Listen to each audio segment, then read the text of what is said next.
issues are not just going to go away, most certainly. There is definitely a need to clear the air on what happened in Benue. People are not just going to sleep and wake up and just, okay, it happened, it didn't happen.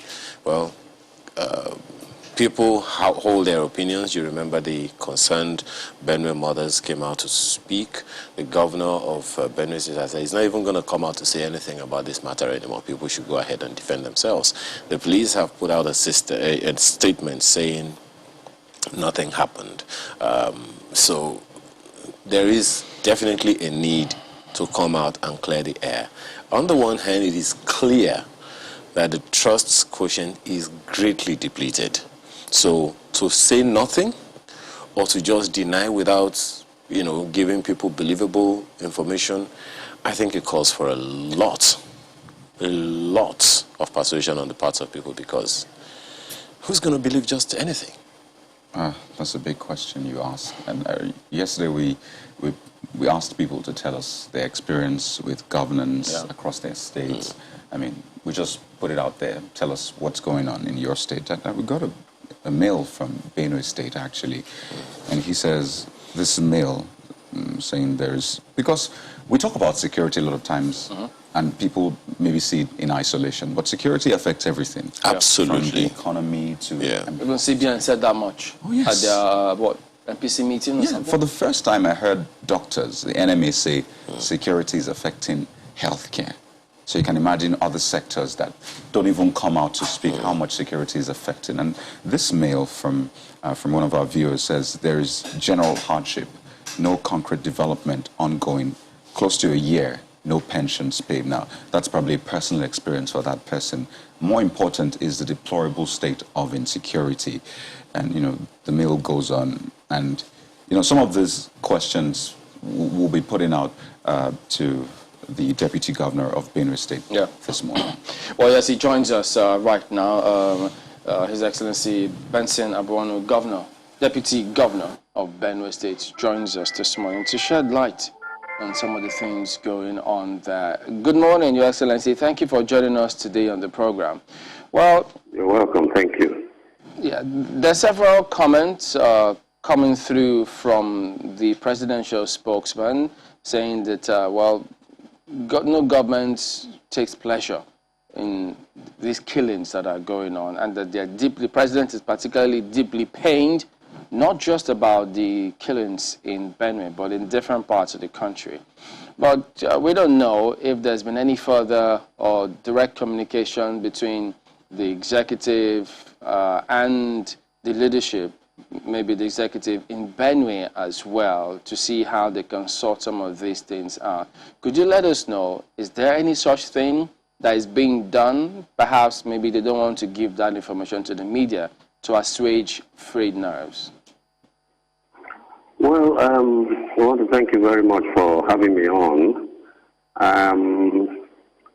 Any reasonable person, any reasonable human being, not to talk of the president of a country, would feel very pained by the terrible atrocities that are being perpetrated upon throughout the country. And so I do believe Governor Shehu when he says that the president is very pained. On the other hand, may I also say right from the beginning that Governor Shehu is not the president of this country. He's only an appointee of government. And I think we have reached a stage now that the president needs to talk to the country. There is one issue that I think needs to be emphasized. But having said that, in terms of whether or not something is being done, of course everything is being done on a daily basis with regards to the Security Council of Benue State meeting every now and then, involving all the security agencies of Nigeria, particularly the police force and the military. To that extent, yes, everything is being done to contain these terrible atrocities. But on the other hand, if you are talking about synergy between the state government and the presidency, maybe, like you said, maybe they don't want to divulge certain things to the public domain. And so I will not be able to say much as regards that one. Maybe between the governor and the presidency, but I can assure you that not much is being done to contain this, because we believe that there are certain avenues that can be utilized in order to bring this to an end, and we are not seeing much from there. Well, I know you have several security meetings in the state to ensure that at least peace is restored in the area, and several things have been said about why some of these things are happening. But could you give us a bigger picture? What is the main reason why these killings are going on? Well, my governor has, I think, on a very good number of occasions, made it very clear why these killings are taking place. It started as if it was a mere clash between, or they were mere clashes between herders and farmers, which was understandable, because animals were straying into farms and destroying cash crops and food crops, and farmers were not happy. And when they raised their voices, they were either killed or all sorts of atrocities were committed against them. But it then progressed from there into a war now that nobody can understand. Because as I talk to you, the killings are going on a daily basis. Only day before yesterday, 60-odd people were slaughtered in the local government of Benue State. And these people were slaughtered by Fulani men that have not come with any herd of cattle at all. They just come with AK-47 and they slaughter people in their sleeps. Which means that you don't even need to read between the lines to know that this is no longer a war between farmers and herders. Because if you come to kill people and you are not there with cattle, it means you are not a herder. You are a killer, a willful killer. And therefore, some drastic action needs to be taken in order to bring it to an end. We are yet to see that action. Well, Your Excellency, when you say that, in your response to what the presidential spokesman said, that the president cannot be happy with the spate of killings of anyone, much less, his own citizens. This information that you just gave now about 60-odd people being killed, do you think the president is aware? These are security issues that are reported on a daily basis. On a daily basis. The Department of State Security, what is known as DSS, compiles these reports and sends them to relevant authorities, including the presidency. And the police force is aware, the commissioner of police is aware, and there's no way anybody would say that the presidency is not aware. So it is my firm belief that they are aware. So if the president is aware, as you have said, and you said that you are expecting certain action, what kind of action are you expecting? Well, one very simple but very effective action, in my view, and I have said this in a number of places. I've said this at the Nigerian Governors Forum meeting. I've said this in the Northern Governors Forum meeting that took place together with emirs and chiefs of the North. And I've said this even in the National Economic Council. Look, very simply put, a word from the president of this country condemning what is going on and asking the Fulanese to stop these terrible actions of theirs, I believe will go a very long way. I had also, what word would I use now? I had put a very solemn request to the Sultan of Sokoto and even to the Lamido of Adamawa, who is the leader, the worldwide leader of the Fulanese, that we need to hear from them. The Fulanis need to hear from them. Their own leaders condemning what they are doing and asking them to put a stop to it. It's a very simple way of doing this thing, and I believe it will be a very effective one. We have not heard that. We are yet to hear that. The Fulanis are yet to hear that. And so at the end of the day, the body language of the leader of Fulanis in Nigeria is a very, very serious issue that needs to be addressed. So, I haven't spoken about, a response from the president and other leaders. What about the response from security agencies? How has it been? No, in fairness to the security agencies, I think they've been doing a wonderful piece of work. Wonderful, honestly. I doff my hat for them. The police, of course, is overstretched. They are undernumbered. They are overwhelmed.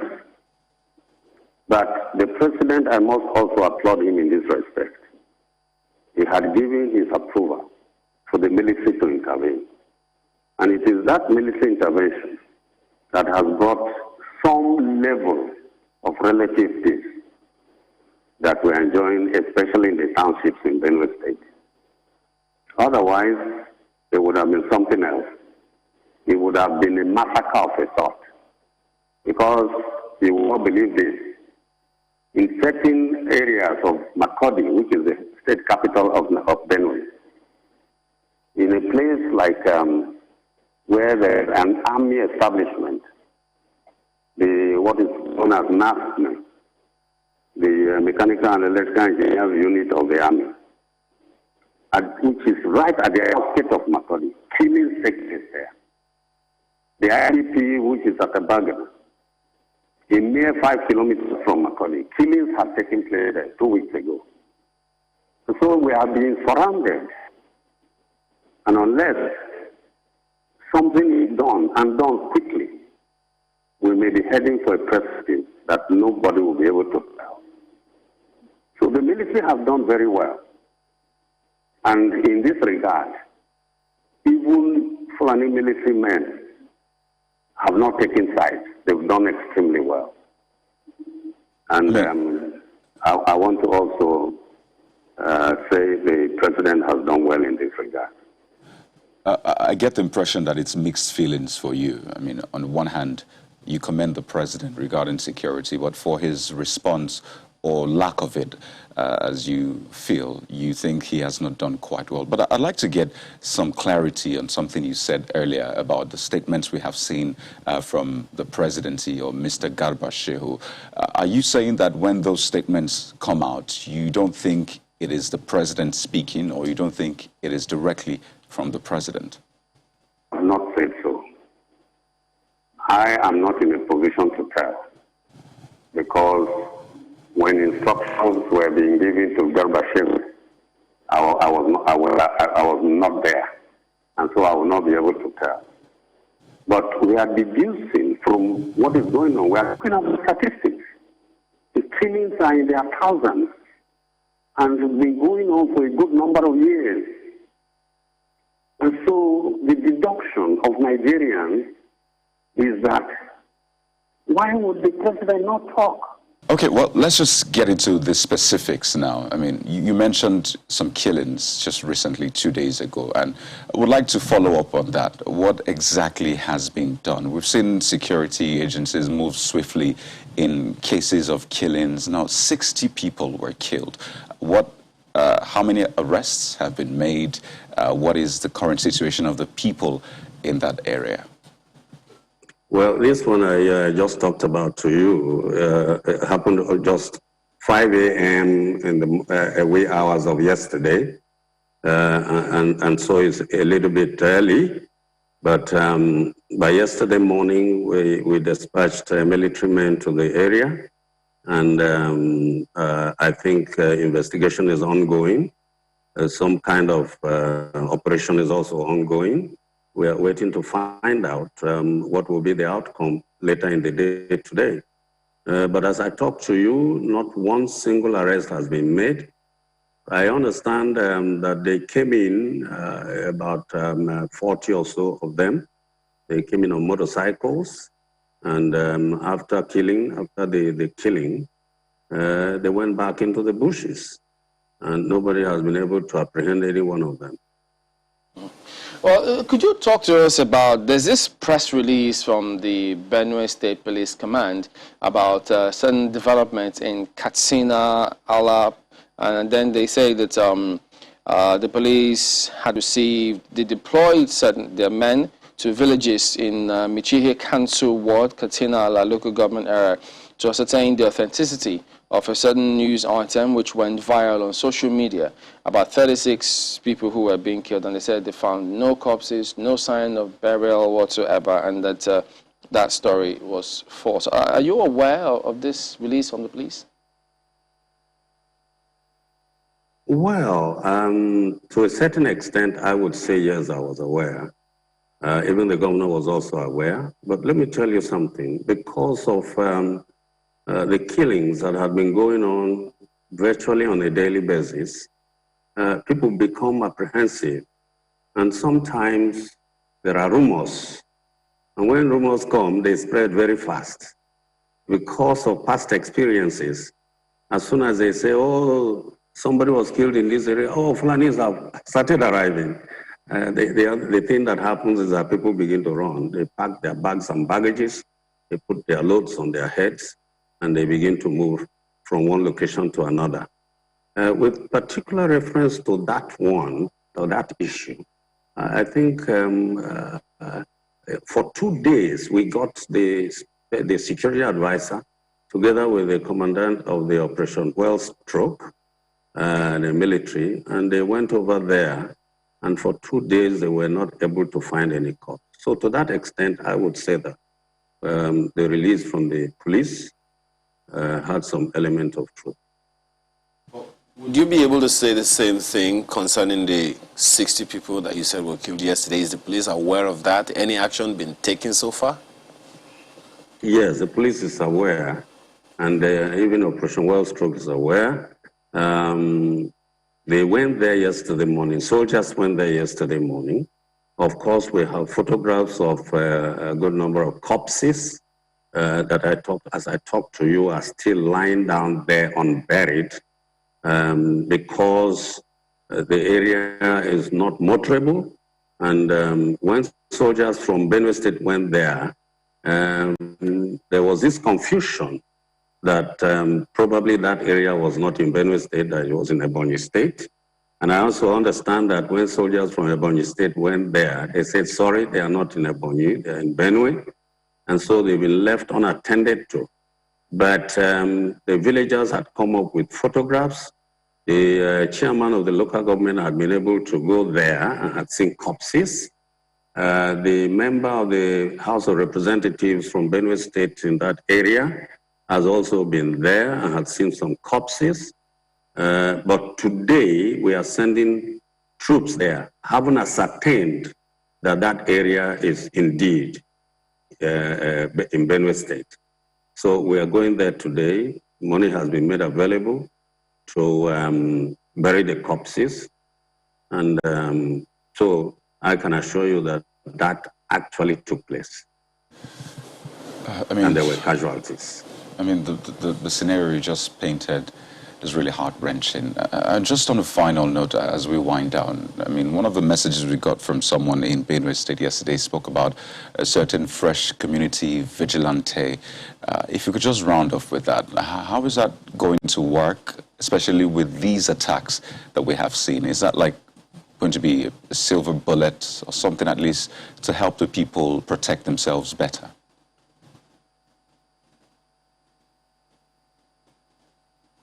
An Honorable Minister of Defense has told Nigerians to defend themselves.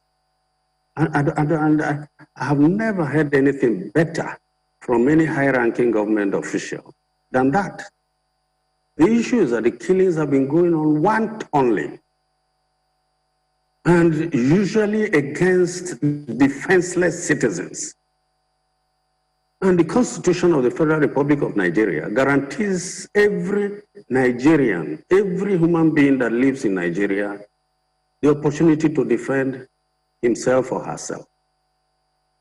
And so, all we are doing in Benue State is not to wage war against anybody, is not to take up arms against anybody, but it is to be in a state of preparedness in such a manner that when these wanton killings are approaching, one would be able to defend himself or herself. And that is why this vigilante institution came into being. It's a decision of the people. It's in consonance with the provisions of the Constitution of Nigeria. And so we are only saying, don't just wait there and get slaughtered like a ram. Be on your toes, so that when they come, at least you'll be able to ward them off. Even if you don't kill them, ward them off. Get them out of your way. And you know, so that's it. All right, Your Excellency Benson Abono, Deputy Governor of Benue State, thank you for talking to us this morning. Thank you very much. You're welcome.